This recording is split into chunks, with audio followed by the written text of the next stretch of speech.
When we see the dead body, we jump to the conclusion that the person is also gone. How do you know that? How do you know that? We know the body is gone. But we never said that the body was the person. Suppose something comes up in science and it's shown that your precious consciousness has a completely material basis in the brain and nervous system. What would you do? I would have to accept the truth. I would have to accept wherever science leads and truth leads, we'll have to go there.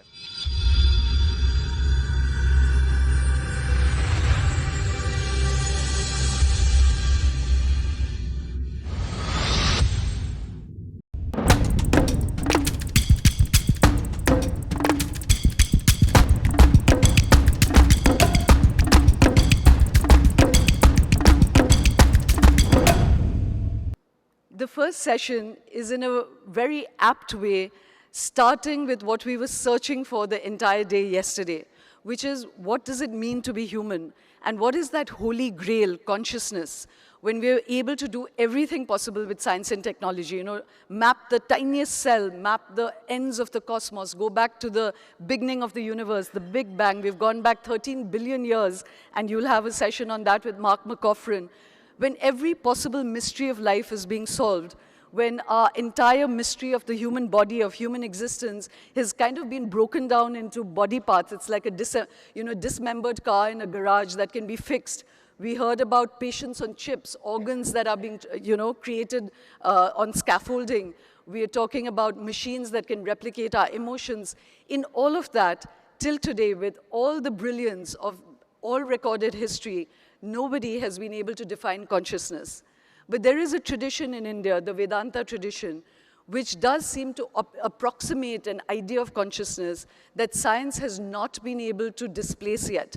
And that's what makes it so powerful. In fact, and again, you'll have a session today with the quantum mechanics and quantum theory, some of the best quantum physicists in the country and outside. And I'm going to risk my reputation on this, nobody else does, but since so much of science is storytelling, why not tell our own stories? But there are concepts in the Vedanta which the whole mysterious realm of the quantum realm seems to make it feel that that might be a feasible idea of what lies beyond the sensory lens in which we are all trapped. So, long story short, to discuss consciousness, to discuss the Vedanta tradition, to discuss that confrontation or perhaps collaboration with science in looking for this meaning, ladies and gentlemen, please welcome one of the most eloquent propounders of Vedanta. This is Swami Sarvapriyananda, the chief of the Ramakrishna Mission in New York, a very eloquent man, a very curious man. Please welcome Swami Sarvapriyananda.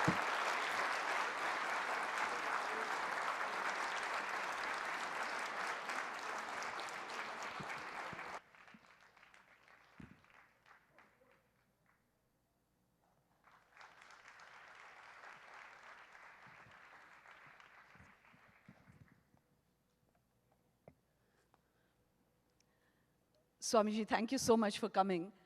Thank you for having me and for this wonderful event. Thank you. Swamiji, I want to dive into the deep end. When I first reached out to you, I wanted you to define what is spirituality in an era of AI and gene editing and quantum, and when science is pretty much deciphering every last atom of existence.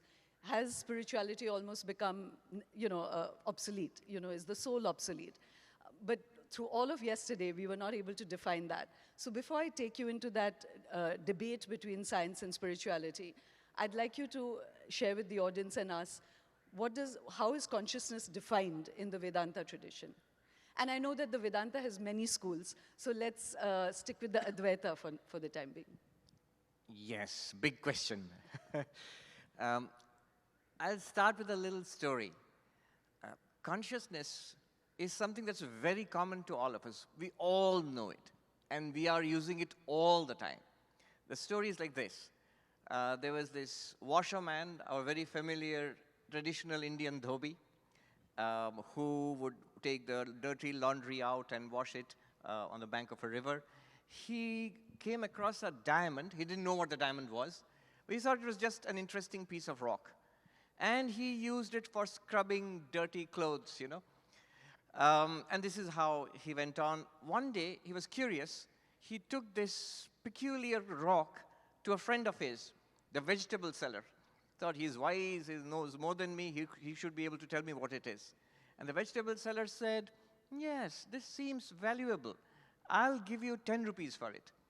Luckily, the washerman, though we didn't sell it to him, he took it to somebody else, and then somebody else. Finally, he took it to a diamond merchant who said, oh my God, this is the biggest, most wonderful diamond I've ever seen. I'll give you 1 crore rupees for it, or 10 crore rupees for it. And all the wants of the washerman, the poor dhobi, they were all gone forever. He was fulfilled. Now, that diamond, we all have it. And we are using it all the time. But like the dhobi, we don't know what it is. And like the dhobi, we are using it to wash our or clean our dirty laundry.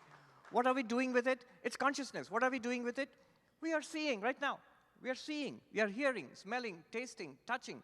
We are thinking, remembering, enjoying, suffering. We have desires, we fight, we are jealous, we hate.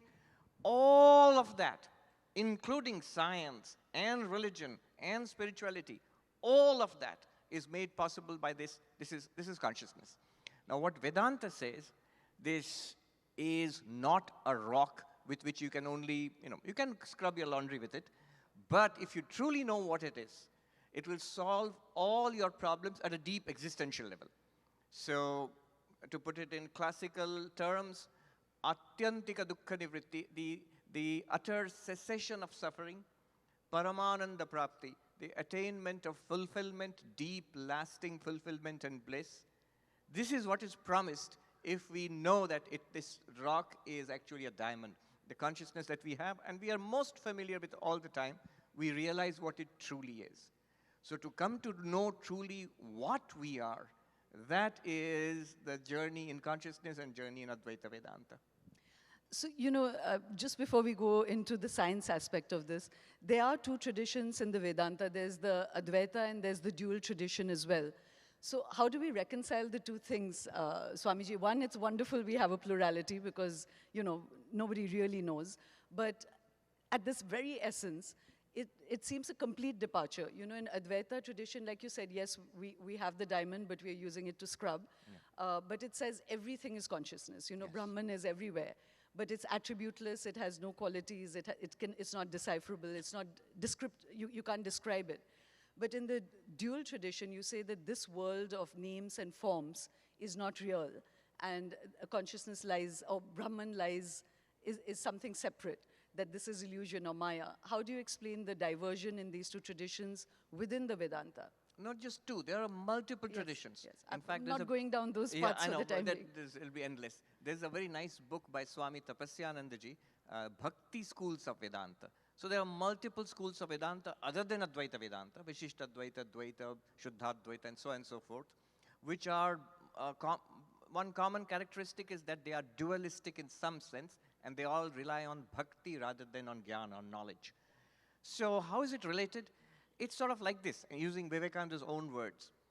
Instead of looking inwards and trying to see what we are, suppose you project it outwards. Instead of trying to find out that we are this limitless consciousness, which Advaita Vedanta will take us towards, we say that it is God. Instead of deconstructing yourself, you see it as the ultimate reality of this entire universe. Then you have a dualistic path. Then you set up a relationship with that God. God is my master, I'm the servant, like Hanuman, or God is my friend, I'm like Arjuna and Krishna, and so on. So this is how the same thing can be seen dualistically or non-dualistically. There was a monk who put it very beautifully. In Hindi, he said, I'll translate, Do hi raste hain Mahatma ji, jano ya mano. In Sanatana Dharma, in Hinduism, there are 2 paths broadly. One is the path of knowledge, jano. Either you know it, or you don't know it, take it on faith. So most of religion, including in Hinduism and outside Hinduism, especially in the West, it's all the religion of mano, believe it. In fact, in the United States, the word used for religion is faith, to something to be believed. Right.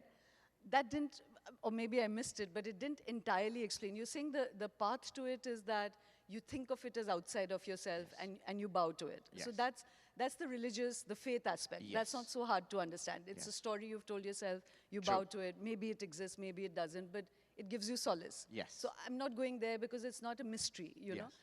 I'm asking about, within the Vedanta tradition, what is the understanding of consciousness then? Is it Right. that the paths lead to that ultimate idea that consciousness pervades everything, including rocks and trees and us, and there's no separation? Does it all lead to the Advaita understanding, or is there a difference in the idea of consciousness itself?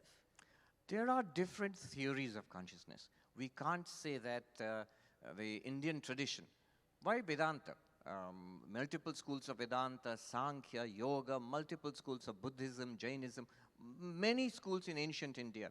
They all had an overwhelming interest in consciousness. And they did come up with different theories. So I can't just sit here and claim we have the answer to everything. But we do have extraordinarily profound insights into the nature of consciousness, into the nature of who we are. And those insights, the claim is, if we get those insights and we live it, it will transform our lives tremendously. It will give us fulfillment and it will take us beyond suffering. So the Advaitic, if we could narrow it down and let's focus on the Advaitic perspective, Yes. which is about something that I'm most familiar with. And it's also the one which takes the idea of consciousness most seriously. So there the idea is that first you start with yourself. And notice that, if I may take a couple of minutes. Absolutely. Notice that whatever we do, we are conscious. So right now we are all seeing. We're all seeing, but we are aware. We see many things, but one thing common to all seeing is that I am aware. And we hear, but there's awareness. We smell, taste, touch, but behind everything there is awareness. There is consciousness, which gives us all this multiplicity of experiences. Turning inwards, we think, we remember, we enjoy, we suffer, we understand, we believe. But notice what's common to all of them. It's the same consciousness. And then Advaita says, there comes a time in our day when we fall asleep. The famous Indian siesta in the afternoon, or during the conference itself. So you fall asleep, and we dream. Well, it's the same consciousness. See, what Advaita is doing is, it's making a distinction between consciousness and mind. This is something that I would like to stress upon. In the modern philosophy of mind, in the West, in the world philosophy of mind, as yet, the distinction between consciousness and mind is not appreciated. This was well appreciated in multiple schools of ancient Indian philosophy, that mind and consciousness are not different. They are different. At this point, someone may say, okay, we're talking so much about consciousness, would you like to define consciousness? Precisely, what is it? And in modern consciousness studies, which is very big today, there is no clear definition. But in Advaita Vedanta, there is a clear definition. And I'm going to share it with you, and you'll see how elegant it is, how precise and elegant it is. What is consciousness? The definition of consciousness is Anidam Chaitanyam. There are multiple ways of approaching. One way is this, not this. Now, it works like this. In our experience, right now, every one of us, in our experience, whatever we can label as this, that's not consciousness. That's an object to consciousness. So this glass, since it's this, it's an object to consciousness. This shirt, since I'm saying this, it's an object to consciousness. This body, since I'm saying this, it's an object to consciousness. I am aware of it. And now it becomes even more interesting. Mind, all of us, we are thinking, remembering, this thought, this feeling, this memory, because we are saying this. Thoughts, feelings, memories are also objects, phenomenologically speaking, to consciousness. That which is not an object, which is irreducible to objects, and yet you cannot deny it, because that is what gives you the experience of all objects. That is consciousness. So that's the definition. Right. So, Swamiji, that's a... And note how intuitive it is. It's not difficult to get. And one interesting thing you'll see is that this non-objective, indubitable consciousness, if we try to understand it, grasp it, we won't be able to do it. Yes. Because it's not an object. Yes. No, and that's what's beautiful about, you know, the Advaita tradition, and let's stick with that right now, we won't have time, is that it describes the Brahman or consciousness as something that has no attributes, no properties. Yes. You know, it's, you can't, like you said, you can't describe it because it is outside your sensory perceptions. You know, it is outside of... I wouldn't even say outside. It's behind your sensory perceptions. Behind your sensory, It's that which makes all sensory perceptions possible. Right. But now that we've established the grandeur and profundity of that idea, and the fact that, as I said, all science even has not been able to debunk it, but at the same time, now I'd like to, you know, and it's wonderful that you're willing to engage with discussions with science, is that, you know, when you're saying that what makes this so unique and perhaps that most profound truth is that there's an observing self, you know, which is separate from the experience. So in our lived reality, I can understand the value of that, you know, because it allows you to separate from your emotions, your monkey mind, be still, you know, so it's a self-help. Yes. For living this extremely myriad and roller coaster life, you know. I get the value of that. But when you begin to speak of it in deeper terms, then Swamiji, with all the new, you know, sort of discoveries of science, maybe even this is under assault, and I'll ask you why.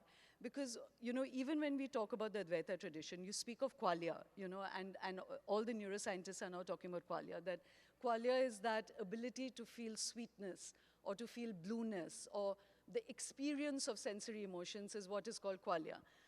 I have not yet understood why such amazing neuroscientists and people of knowledge like you are so bewildered by it, you know, because that feeling of sweetness is not something that's outside of our sensory, you know, they are able to find parts of your brain that create that, you know, that create that sweetness or that sense of blueness. If you cut off a part of your brain, those experiences die out. It's not that your watching self is able to experience things or watch things when that particular part of your brain is not working, you know? Or say we were talking about psychedelics yesterday. When your ego self or your default mode shuts down and other parts of your brain start speaking to each other, different synapses, you have a completely different experience of the world. It's not that there's an immutable self watching this leela of life, you know? So qualia, and even this thing of saying, oh, what is consciousness? How come the brain creates this feeling of being Shoma or feeling of being Swami? But don't you see it as a gradation? Like a crab on the seabed. If you do something to it, it'll feel pain, it'll run away. Then you go higher up the chain, you know, to come to elephants. Elephants have memory, elephants have emotions. You see they have attachments. So it seems to be a more and more complex structure of the brain which creates consciousness, you know, and I'd like to hear your response to that. Right. You said many things there, but I'll focus on a couple of things. First of all, the question of science, especially neuroscience today. And it's an exciting time to be alive if you are doing neuroscience, if you're doing consciousness studies, and if you're doing Advaita Vedanta also. It's an exciting time to be alive, and it's an exciting time to have this kind of a conversation, and I'll tell you why. It's only in the last 20 years or so, 20, 25 years, that scientists have taken an increasing interest in consciousness, in what consciousness is. For multiple reasons. One reason is new technologies there which can closely scan the brain, fMRI scans and all of that. The whole emergence of computers and nowadays AI. So that again brings into question what exactly we are. So for multiple reasons, consciousness has become sort of center in neuroscience, in computer science, in consciousness studies. There's a book, Waking, Dreaming, Being, by a professor from a professor of philosophy in Vancouver, in the University of British Columbia in Vancouver. There he says that consciousness studies is not a new subject. It's as old as the Upanishads. 5,000 years ago in India, they were talking about consciousness. So it's a very ancient subject. And not only that, this professor, he says, sorry, is the name Thompson, I think, I forget. Doesn't matter, we'll look that up. So he says there that the Upanishads are so significant in the history of human thought that we would do better to mark human history not as AD and BC, but we should say before Upanishad and after Upanishad. So, that kind of importance. Now, what is it? Why now? What's so important right now? And just, by the way, another one I just recalled. Oxford University Press, you can Google that. The 5 great unsolved questions in philosophy. It's a gimmick. All questions in philosophy are more or less unsolved. But anyway, the 5 great unsolved questions in philosophy. And I noticed out of the 5, 4 are directly related to consciousness. Who am I? What is free will? Can we know anything at all? Skepticism. What happens after death? So 4 questions are directly related to consciousness. And the 5th one was about justice, questions of justice. So now, why is it that we say that science cannot do this? For this, I'll rely on a scientist and a philosopher, David Chalmers, who coined the phrase, the hard problem of consciousness. It's precisely this. As you said, we experience a variety of things, and the sensations we experience, they are called qualia. And you will notice those are very clearly connected with brain activity. If you taste sweetness, there'll be some neurons firing in some part of the brain, and the neuroscientist will be able to correlate. Taste of sweetness is correlated to this part of the brain firing. Pain is correlated to this part of the brain firing. Memory, you think you're trying to recall something, and some part of the brain is firing. Okay. Now notice, bring back the Advaitic definition of consciousness. Taste of sweetness, object. Pain, object. Memory, object. All these are objects to consciousness.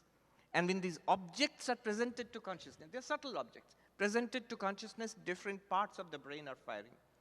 But the one common thing to all of them is that they all feel like something. They feel like something. Why is there subjectivity at all? You notice, I'll give you the example, the very example which you used. You say that there might be a part of the brain linked with our experience of sweetness. And if that part stops working, then we will not be able to experience sweetness. Then you said, so that part of the brain created our experience of sweetness. What's the big deal about it? Notice something. I was able to experience, suppose taste or smell. This is a very good example. In COVID, a lot of people lost their taste, their sense of smell. Taste also, I think. So I was able to experience taste and smell. Now I am not able to experience taste and smell. Taste and smell are gone. Taste and smell are gone. You are able to experience the absence of taste and smell. Did you become unconscious because you can't taste or smell? No, consciousness continues. So that part of the brain which generated that particular object called smell, taste, that was not generating the subjectivity behind it. This is what David Chalmers calls the hard problem of consciousness. You can correlate conscious experiences with the activities of the brain, but at all, why should there be subjectivity? At all, why do we have first-person experiences? That is a mystery. And yeah, sorry. No, sorry, finish your thought. Okay, and I'll tell you why it's not a mystery from the Advaitic perspective. Not just Advaitic, Sankhyan, Buddhist. From the ancient Indian perspective of consciousness, it's not a mystery. I'll tell you precisely why. It's very easy to understand now.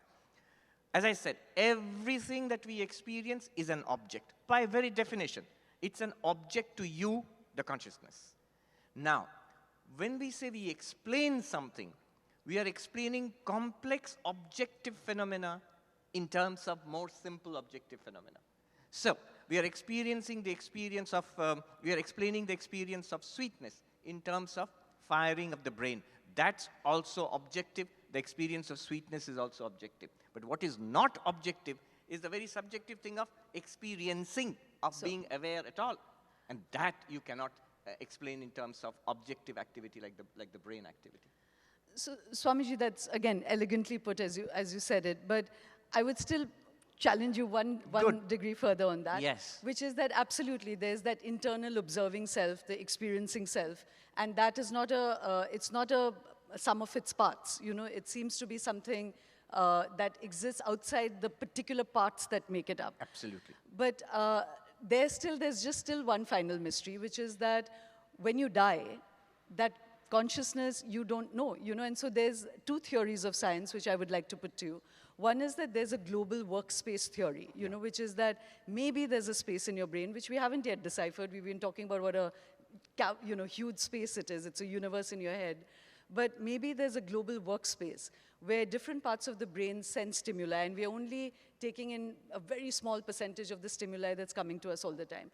And our brain sends it to a particular workspace where it comes together, and then that composition of many things, the brain's workspace tells you what to give attention to.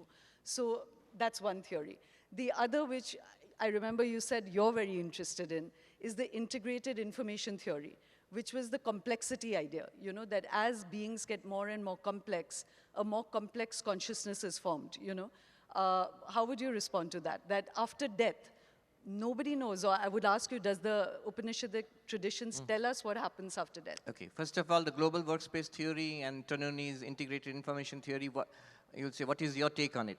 I firmly and without any qualifications reject both of them. Okay. Without knowing too much about it. They are very complex. But I'll tell you one thing. One thing I look for whenever you come across these explanations of consciousness. Every now and then, your news will suggest consciousness explained. And I always say you should add away. Consciousness explained away. You will notice one thing about all of these theories, without exception. One thing. At one place, they make a jump from the objective to the subjective. They will describe something subjective, like a global, something objective, like a global workspace, and then say, the consciousness, is because of that. How? You come back to the same problem, the hard problem of consciousness. Integrated information theory. They will say that the more the complexity, then you generate, I'm oversimplifying, but you generate consciousness. A more complex system can lead to the appearance, the emergence of consciousness. Again, from an Advaitic perspective, you're making a jump from the objective to the subjective. You are unable to, it's a very elegant way of seeing things. I remember seeing this cartoon of some PhD student explaining his thesis to his guide maybe. And so he has got a lot of mathematical calculations. Step 1, mathematics. Step 2, mathematics. Step 3, mathematics. Step 4, a miracle. Then step 5, mathematics. In between, it's a miracle. And the guide is saying, I think you need to work on step 4. All of these theories without exception, are basically step 4 theories, miracle theories, water into wine theories. People understand the biblical allegory of what is water and what is wine, but how that jump happens, nobody knows. And Advaita Vedanta and Sankhya will say you're making a category mistake. The consciousness is fundamentally different. And now some people, David Chalmers, Bernardo Kastrup, Donald Hoffman, these are the people I have just spoken to recently, and there are others who are sort of coming around to the radical idea, radical in modern philosophy of mind, in modern science, not in ancient India, the radical idea that consciousness may be a fundamental reality of the universe. Okay, death. The next question is death. We play a trick on ourselves. You see, all religious traditions, not Advaita Vedanta only, Buddhism, Jainism, Sikhism, Christianity, Islam, all religious traditions without any exception, they all have one thing in common. They say that something survives death. Physical death is the end, that's materialism. There's the ancient Charvakas. Nothing is there after death. But all religions, they in fact operate on this one common premise. Tremendous differences among them, but something survives death. And they have logic on their side. I'll tell you why. Right now, follow this closely. It's a subtle trick that we play on ourselves. Right now, when we are communicating with each other, we don't think we are communicating just with bodies. I think there's a person there. Just like I feel like a person in here, I think there's a person there. And I think there are persons there. It's automatic. We feel we are communicating with conscious beings. Now, when death comes, and death means death of the body, no one doubts that. That's all doctors will tell you. It's physiological death. When we see the dead body, we jump to the conclusion that the person is also gone. How do you know that? How do you know that? We know the body is gone. But we never said that the body was the person. The person was embodied there in that body. And the linking assumption, the presumption is somehow the body was generating that person. But that's the materialistic reductionism. That's what's under serious question now. The hard problem of consciousness, a number of thinkers are seriously questioning whether the brain actually generates consciousness. It generates experiences for consciousness. But does it generate consciousness? If it does not, in that case, when the body is dead, how do you know consciousness is dead? We can't access it. The body is dead, the door is shut, but consciousness may not be dead. Right. So, yeah. So, you know, that lives in the realm of mystery, and you know, we'll have to leave it there because, again, to pursue that, I just want to open up. We'll all find out. We'll all find out. Not to be morbid, but we'll find out someday.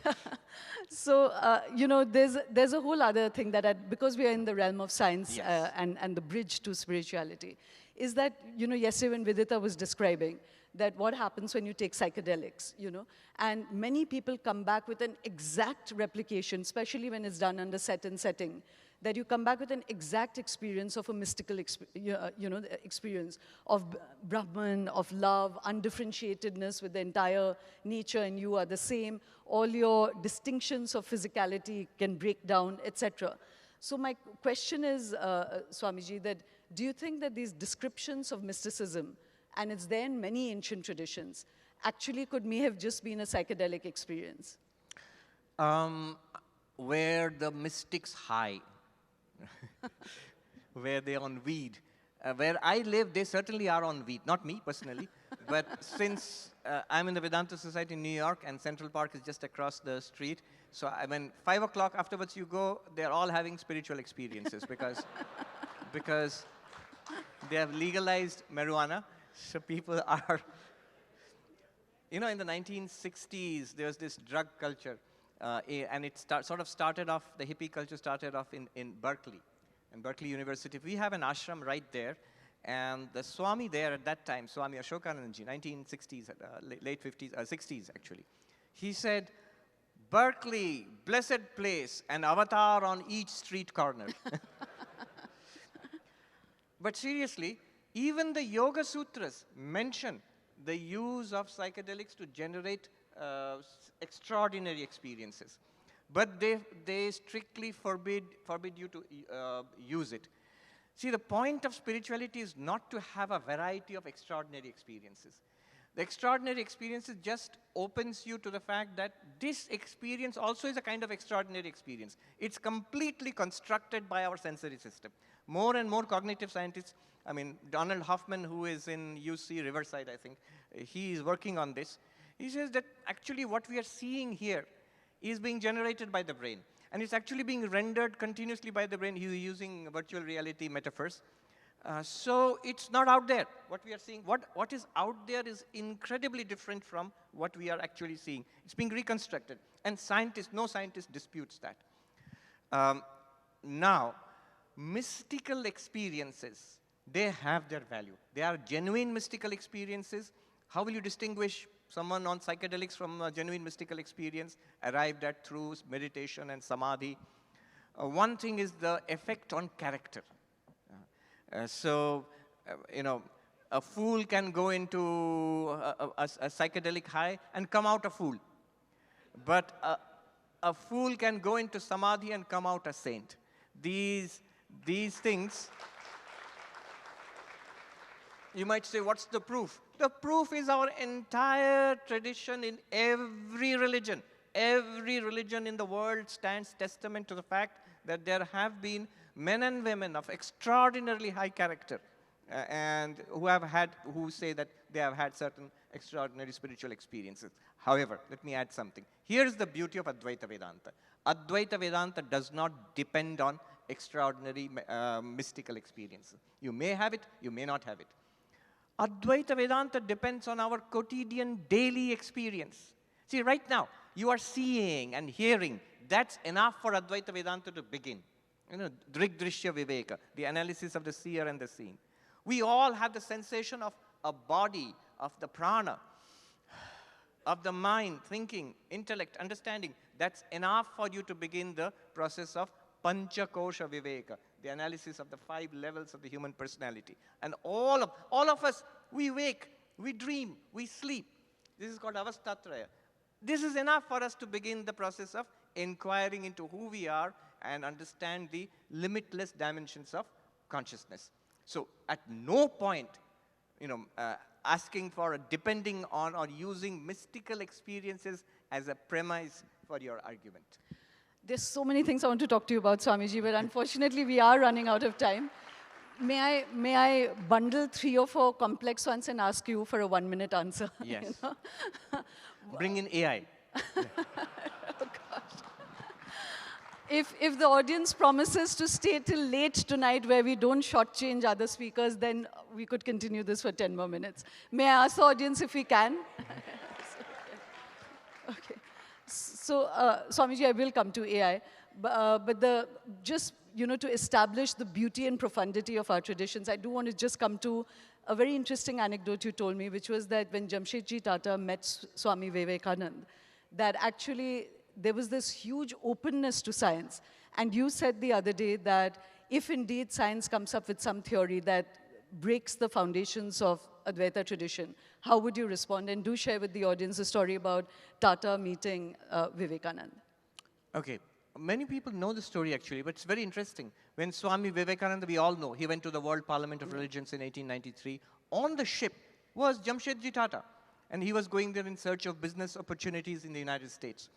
And they got to know each other. Remember, at that time, Swami Vivekananda was not Swami Vivekananda. Nobody knew him at that time. Jamshedji found him very intriguing, this young Bengali sannyasi. And they got talking. And what did they talk about? This Parsi businessman and this young monk. They talked about science and technology, the future of science education in India. And Vivekananda said to Jamshedji, it would be good to set up an institute for scientific research, fundamental research in science and technology in India. Years later, Jamshedji writes back to Vivekananda, the letter is available. It's on the Tata's website also. Jamshedji writes to Vivekananda, you may recall that we were on the ship together, and I'm seized of this idea of starting an institute for fundamental research in science. And I can think of no better person to be the president of this than you. But of course, Vivekananda did not go there, but he passed away when he was barely 39 years old. And that institute finally became the Indian Institute of Science, which we know today. It was known as, yes, Tata Institute. You look up the history. Even now in Bangalore, if you go there, the auto wallahs will say Tata Institute. Right. Yeah. So, Swamiji, to come to that point that where you said that if these, and you were very interested in that complexity theory, and what was your response? I'm just establishing it because in a time when religiosity is kind of, spiraling, at the heart of it was something which you said was very, very, I would say, unique to the Hindu tradition. Absolutely. She asked me that, suppose something comes up in science, and it's shown that your precious consciousness has a completely material basis in the brain and nervous system. What would you do? I would have to accept the truth. I would have to accept wherever science leads and truth leads, we'll have to go there. Vivekananda himself said, I'm firmly convinced that religion must be put to the same rigorous standard of truth that science is. If on the way some doctrine or some dogma, no matter how comforting, has to be discarded, it is better to let it go. No matter how nice it is, untruth can never be ultimately good. So if science can do that, well and good. I don't see how it can. And it's not just me. It's people like David Chalmers or Donald Hoffman, many others, Bernard de Kruijstroop, and many others today are beginning to think that consciousness is fundamental in a deep sense. So I'm going to take you to a zone which was a little bit uncomfortable for you when you said your scientist friends will roll their eyes. But in the quantum realm, and in fact, Urvasi is going to speak later in the afternoon, there's this Cheshire Cat experiment they've done, where it turns out that even the particles and their properties are separate, And here I'm bowing to the profundity of the Advaita tradition, where it says that, things have no properties, there's nothing decipherable until your sensory self actually freezes that it acquires a property. But otherwise, it seems to be living in a propertyless state, both a wave and a particle. No properties, even of that wave and particle state, they can be separate. So would you say that science is kind of moving towards the Advaita tradition? Here I'm very careful. Fools rush in where angels fear to tread. So I am no scientist at all. And certainly don't pretend to understand quantum mechanics, but luckily, even the cutting-edge quantum mechanics, the professors also don't pretend to understand it. So I was just reading this book, Carlo Rovelli. It's translated from Italian. It's called Helgoland. It's on the beginnings of quantum theory and the mystery of what it really means. The science apart, what does it really mean for us? And he talks of, for example, Schrödinger, he says, Carlo Rovelli points out, he was absolutely fascinated by Vedanta. And this book on quantum mechanics finally ends with, I was amazed to find out, it finally ends with a long discussion of Nagarjuna, the Madhyamaka Shunyavadi philosopher who lived in India nearly 2,000 years ago, who wrote the Mula Madhyamaka Karika. So Carlo Rovelli says, whenever I talk about the interpretation of quantum mechanics, people keep asking me, have you read Nagarjuna? So he said, let me try it. And he was fascinated. And he actually read an explanation by, he says, an American analytic philosopher, immediately knew who he meant. It was J. Garfield, under whom I had studied Madhyamaka Buddhism. So I wrote to him immediately, and he said, yeah, Carlo Rovelli is a good friend, and we are going to have a discussion about this. So how is it 2,000 years ago, an ancient Indian philosopher, Nagarjuna, and his texts and the layers of commentary by Chandrakirti and others after that have some bearing on the interpretation of quantum mechanics in the 21st century? How? It's an amazing thing. I asked Brian Greene, who's a very well-known cosmologist in Columbia, so what do you think of these ancient Indian philosophies and your theories in modern science, in cosmology? He said, I'm quoting him precisely, what you have got is not science, but it is a poetic rendition of the same principles we are now exploring. That's what he said. Yeah. That's not somebody who's coming from a Buddhist perspective, Hindu perspective, nothing. No Eastern perspective. Purely an agnostic or atheistic perspective, purely on the basis of modern cosmology and quantum mechanics. So, yes. Yes. Last question. AI? Okay. Why don't you frame the own question on AI? Because we took a whole day discussing AI yesterday. Yes. See, for me, AI is one more proof of the uniqueness of consciousness, and I'll tell you why. Notice what AI is doing now. It is replicating, imitating the highest functions of the human mind. Creativity. Though what Javedji and others said, there's one question you missed yesterday. Sonu Nigam, Javedji, they said you'll never have AI doing poetry or music at the level of Sonu Nigam or Javed Akhtar. True. But what they also said was the ones who will be in trouble are the next level, the ones below that. So what about the B grade and C grade writers and poets and artisans and artists? How is it that AI is able to do work at that level?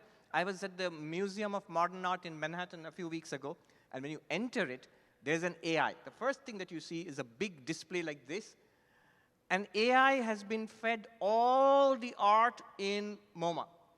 And when you go in there, it's continuously generating new quote-unquote art. And it's hypnotic. I stood there for a minute. You can see whole crowds. They said, is it art or not? So AI is doing that. AI is writing.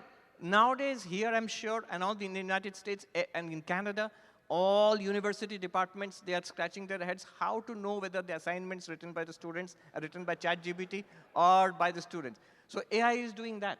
Creativity at multiple levels. Sora, somebody demonstrated that to me a few days back, and you saw it here. So my point here is, every one of the higher faculties of the human mind, memory, intelligence, decision-making, self-driving cars, creativity, all are being demonstrated by AI at some level. Not at Javed Akhtar level, but at some level, they are being demonstrated. Except one faculty. Consciousness. These machines are not conscious. You say, how do you know, Swami? Are you in Silicon Valley? No. Ask the people in Silicon Valley. Ask people in Google and OpenAI.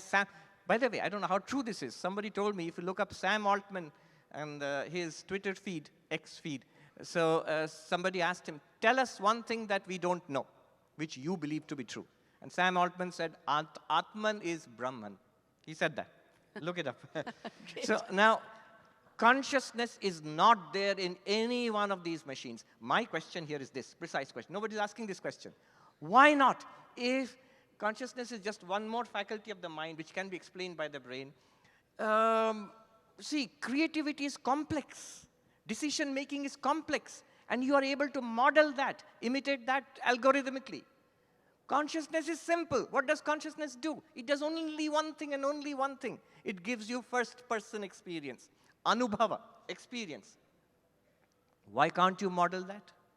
Why is it so difficult? And if you ask the programmers, they will tell you something terrible. They will say, let alone these machines being conscious, we have no idea where to begin. We have no traction on the problem at all. Doesn't that tell you that consciousness is something unique? Not quite like all the other faculties. I'm so dissatisfied, Swamiji, because I have so many questions to ask you. Quick one, you know, in the Hindu tradition, you say when you die, and there's this whole idea of rebirth, and I won't go into karma, that's a whole other conference. But they say that you may be reborn a cockroach, you know. Can we be reborn a tree if consciousness pervades everything? Does the cockroach have consciousness? Does a tree have consciousness? Could we be reborn a rock? First of all, if you ask me, I'll say, we don't die. None of us, good news, none of us are going to die. Bodies die. Okay. So, and we will, to be a little morbid, very soon, sometime or the other in the next 20, 30, 40, 50, 60 years, each of us will realize that guy was right. I didn't die. The bodies die. Yeah. And nobody is born a cockroach. Nobody is born. You get a human body or some other kind of body. And that's the general story which we learn in all the Indian religions, that multiple lifetimes. Advaita has a radical take on it. Advaita says, yes, you go from lifetime to lifetime, then you attain spiritual evolution, and you realize who you are, and then you are free of this cycle, and the whole thing is a story. The whole thing is a story. Yeah. Wonderful. Thank you very, very much, Swamiji. Thank you for having me. Thank you.